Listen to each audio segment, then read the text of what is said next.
Well, hello. Oh, you've just caught me in the middle of sorting this week's vlog, which kind of went a little bit wrong. I headed off to Folly Dolly Falls, having found it on Google Maps whilst I was searching for something completely different, and thought, oh, that looks quite interesting, we'll go and have a look. Excuse the state of me. I was trying to avoid packing because I'm off to the Dolomites this afternoon. Anything to avoid packing. So I wasn't expecting to find anything. I wasn't expecting it to be an amazing location.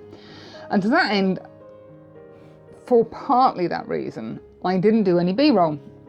The second reason I didn't do any B-roll when I got there was because the path is about that wide and it is strewn with tree roots and rocks, and then you're in the water.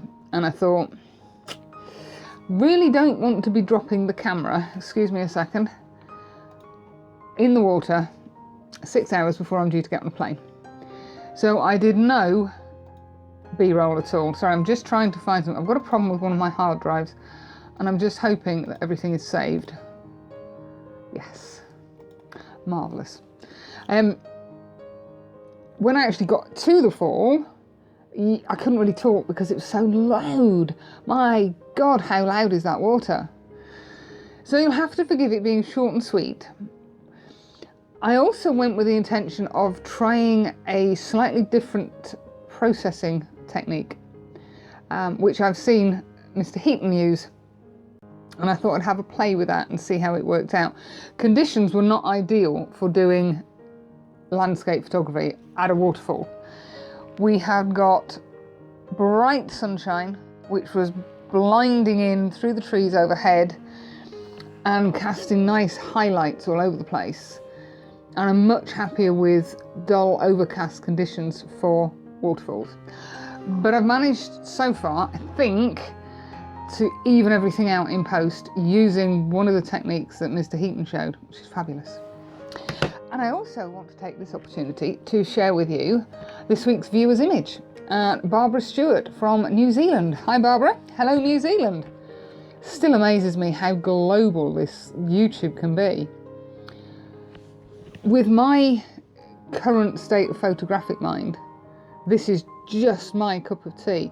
I'm into the intentional camera movement images, the minimal images, abstracts, and this just hits the spot. You can see what it is, but it's got a dreamlike feel to it. I absolutely love it. Thank you so much for sending that in, Barbara. It's absolutely beautiful.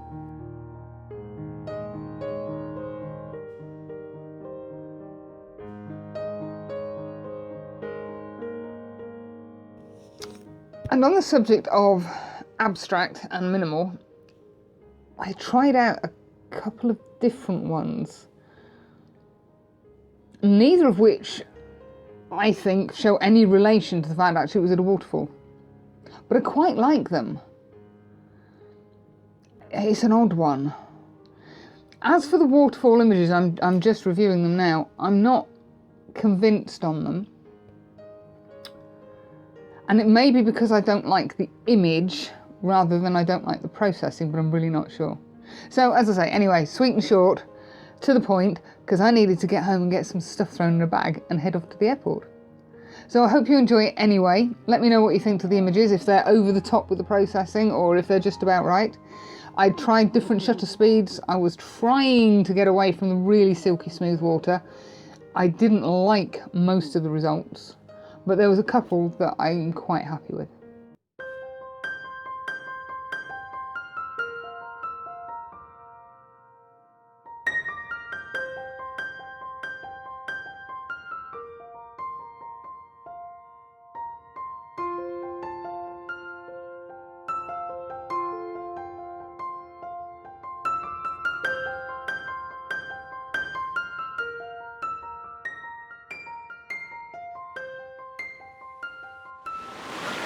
Well, as you may have guessed, I'm at a waterfall, tucked away in a kind of sleepy little hamlet near Meltham.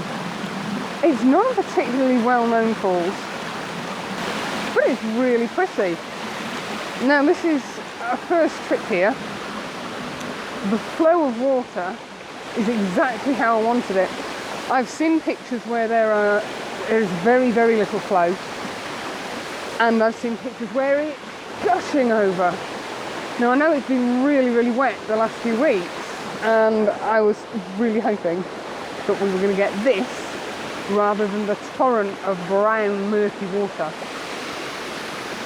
The little stream itself is deep in places, and I haven't come with my welly gogs on, so I'm not going to be going out too far.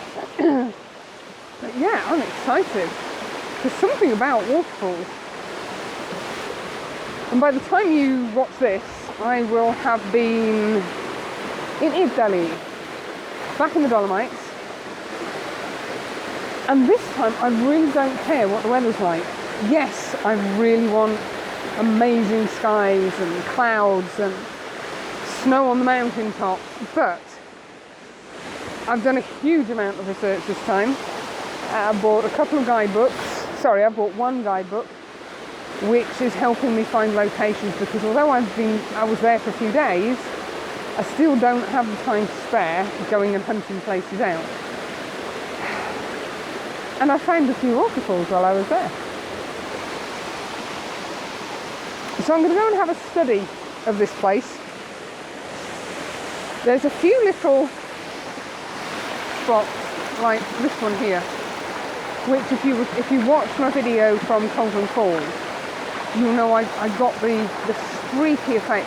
When I reviewed the images, the images reminded me of flaxen hair flowing.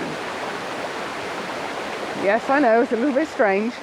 So I'm hoping that I can maybe use these and the ones that are just the other side of here to get that same effect, because I really, really like that. I'm probably not going to be able to talk to you too much while I'm up there, because again it's quite loud. Oh, there's the sun gone. Yeah, it is very loud standing up there, but I will have a go. All else fails, I'll do a voiceover. I'm going to go get set up. Well, I've had a good mosey round and I've tried different compositions. It's not quite as easy to make a decent composition here as it may at first appear. The water is coming down at a fair old rate of knots, but then it kind of hits and the energy dissipates. So coming down here, where the water's flowing down to here, is all very gentle. There's no real foreground for it to pound over and create those nice streaks. There's kind of two separate falls. The little fall at the side I'm quite liking, but then you can just see there is a really bright band of light because the sun's coming in over here, and that's making exposure a nightmare, because if I expose for the water to keep a bit of movement in the water, because I don't want it completely smooth, this bit is blowing out. So I'm playing around with filters.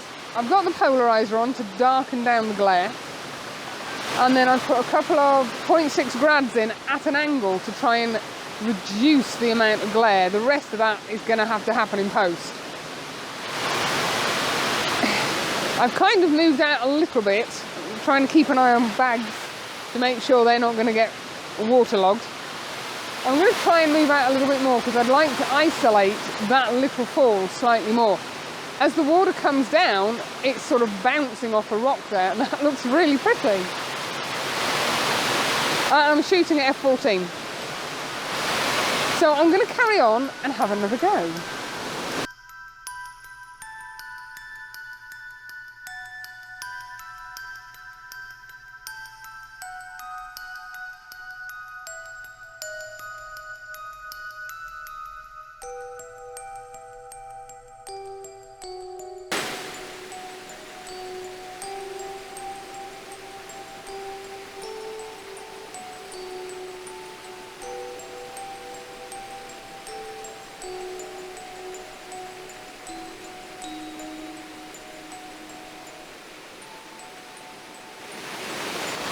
As you can see, I've moved over. That's where I was before. You can see my bag perched precariously over there. And I've moved over to this side because I wanted to catch these falls. And now the wind has changed direction and is pushing the spray towards me. So it's a losing battle trying to keep the mist and the spray off the filter. I'm hoping that the wind's going to change direction and go back that way in a couple of minutes. I think I've got an image that I like here, but it's when I get it on the big screen that I'll know for sure.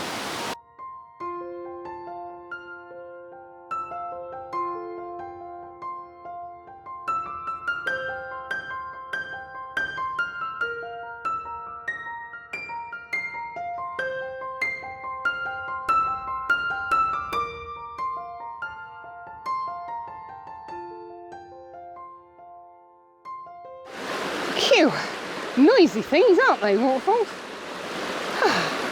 Well, that was quite good fun. Quite hard work, as I say, the weather conditions just aren't ideal. You really do need, I think you get better results with overcast, gloomy days.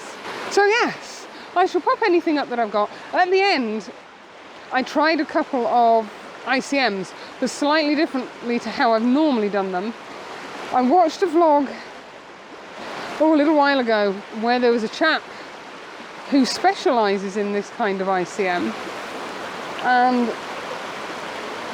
I can vaguely remember how he did it. I'll pop a link to his vlog down there somewhere, or in the write-up. I don't think I quite got the hang of it, but I might have got a couple of nice abstracts out of it. And I'm quite getting into abstracts. So anyway, I'm going to stop waffling. Short and sweet this week. Thanks for watching. No idea where I'll be next weekend, but I'll see you there. Bye!